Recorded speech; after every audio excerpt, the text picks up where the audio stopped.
নমস্কার বন্ধুরা, আমরা ৮ থেকে ৮০ সব বয়সের শ্রোতারাই গল্প পড়তে, গল্প শুনতে ভালোবাসি। আর আমাদের channel stories in audio entertainment আপনাদের শোনায় নানা স্বাদের গল্প। আজ আপনি আমাদের চ্যানেলে শুনবেন আমাদের Christmas special original story Tom's Christmas অ্যাডভেঞ্চারের ৪র্থ পর্ব। এর আগে আমাদের চ্যানেলে আপনি শুনেছেন টমস ক্রিসমাস অ্যাডভেঞ্চারের ১ম, ২য় এবং ৩য় পর্ব। পর্বগুলি না শুনে থাকলে অবশ্যই শুনে ফেলতে পারেন। এর আগের পর্বে আপনি শুনেছেন কিভাবে টম আর স্যান্টা ক্লজ গিয়ে পৌঁছন জঙ্গলের মধ্যে কাউন্ট উইন্টারের রহস্যময় দুর্গে। দুর্গের সামনে কাউন্ট উইন্টারের সৈন্যদলের সঙ্গে স্যান্টা ক্লজের জাদুকরী স্নোম্যান দলের এক যুদ্ধ বাধে। সেই যুদ্ধে স্যান্টা ক্লজ পরাজিত হন এবং বন্দী হন কাউন্ট উইন্টারের ক্যাসেলে। তাকে বাঁচাতে টম স্যান্টার হরিণ রুডলফের সঙ্গে গিয়ে পৌঁছয় উত্তর মেরুতে স্যান্টা ক্লজের বাড়িতে। শুরু হচ্ছে তারপর। একসময় একটা ছোট বাড়ি দেখতে পেল টম। বাড়িটা কাঠের তৈরি। বাড়িটার চিমনি দিয়ে ধোঁয়া বেরোচ্ছে। রুডলফ গিয়ে নামলো সেই বাড়িটার সামনে। টম নামলো রুডলফের পিঠ থেকে। সে দেখল বাড়িটা আলো দিয়ে সাজানো। বাড়িটার সামনে খুব সুন্দর করে সাজানো একটা ক্রিসমাস ট্রি। বাড়িটার দরজায় নেম প্লেটে লেখা মিস্টার অ্যান্ড মিসেস ক্লজ। তবে কি এটাই স্যান্টা ক্লজের বাড়ি? বাড়িটার দরজার দিকে এগিয়ে গিয়ে ডাকল টম, কেউ আছেন? হ্যালো, কেউ আছেন? বাড়িটার দরজা খুলে বেরিয়ে এলেন লাল গাউন পরা এক বৃদ্ধা মহিলা। আপনি কি মিসেস ক্লজ? মহিলাকে দেখে বোঝা যায় তিনি বেশ অবাকই হয়েছেন দরজা খুলে অপ্রত্যাশিত টমকে দেখে। তিনি বললেন, তুমি কে? আর রুডলফ এখানে কি করছে? স্যান্টা কোথায়? আমি টম। আপনাকে সব বলবো, কিন্তু এখন দোহাই সময় নষ্ট করবেন না। স্যান্টা খুব বিপদে, তিনি বন্দি, আমাদের সাহায্য প্রয়োজন। আচ্ছা ঠিক আছে, তুমি এসো আমার সঙ্গে। এই বলে স্যান্টারই মতো একটা লাল কোট চাপিয়ে তিনি বেরিয়ে পড়লেন বাড়ি থেকে। চড়ে বসলেন বাড়ির সামনে রাখা 4টে বলগা হরিণে টানা একটা স্লেজে।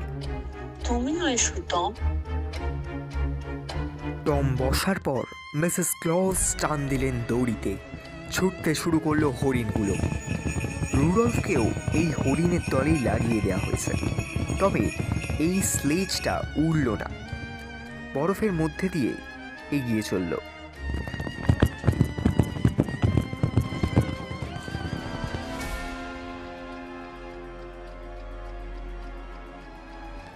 কাউন্ট উইন্টারের রহস্যময় দুর্গের ভূগর্ভস্থ অন্ধকার কারাগারের একটি কুঠুরিতে বসেছিলেন স্যান্টা। ঘরটি গারদের ফাঁক দিয়ে দূরে কোথাও জ্বালা মশালের অল্প আলো এসে ঢুকছিল।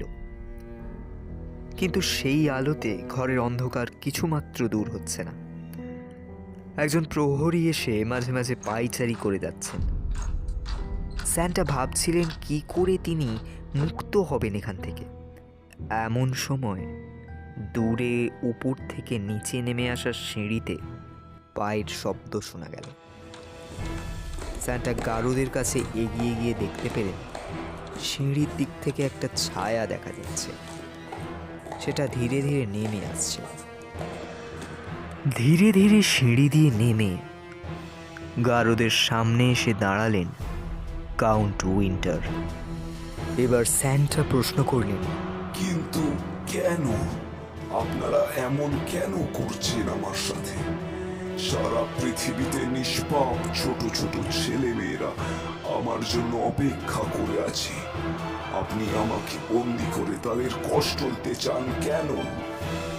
আমিও তো ছিলাম আপনার অপেক্ষায় বসে থাকা ছোট ছোট ছেলে মেয়েদের মধ্যে একজন, কিন্তু আপনি আসেননি।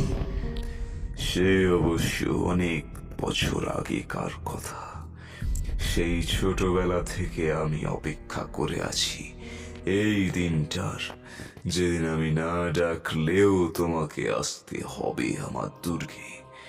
আমার কাছে তুমি হাজার অনুরোধ করলেও আমি তোমায় বন্দি করে কষ্ট দেব আমার দুর্গের এই কারাগারে, যাতে আর কোনোদিন কেউ তোমার থেকে উপহার না পায়, যেমন পাইনি আমি। আর আজ আমি সফল। সারা জীবন ধরে যা সম্পত্তি জমিয়েছি তা দিয়ে বানিয়েছি এই টাওয়ার, যার মাথায় ওই আলোক রশ্মির উৎস লাগানো। বানিয়েছি আমার সৈন্যদল, এরা কিন্তু একজনও মানুষ নয়। এই বর্মগুলো লড়ছে আমার জাদু বলে। তুমি ছোট থেকে ছিলে অত্যন্ত দোষী। তুমি অন্যকে কষ্ট দিয়ে নিজে আনন্দ পেতে, তাই আমার দুষ্টু ছেলে মেয়েদের তালিকায় ছিল তোমার নাম, আর তাই তুমি উপহার পাওনি। এবং যা দেখছি তুমি এখনো একই রকম আছো, পাল্টায়নি তোমার মানসিকতা।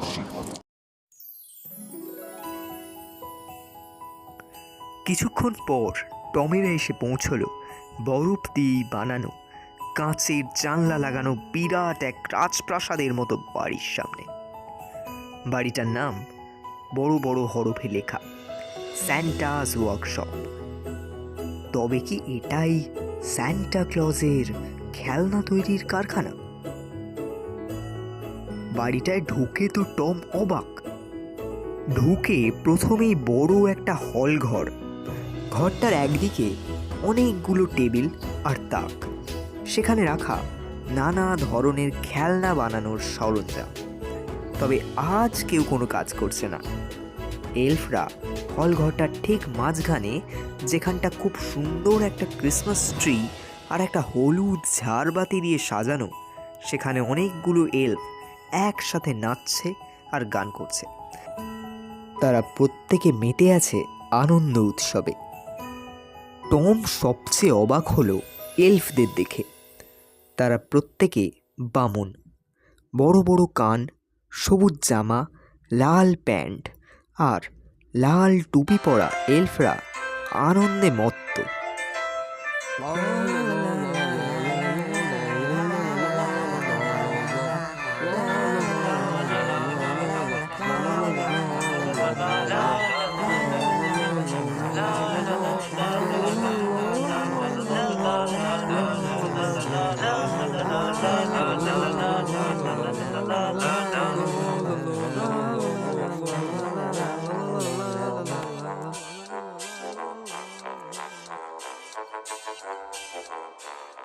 এলফরা, থামো সবাই, আমাদের স্যান্টা বিপদে।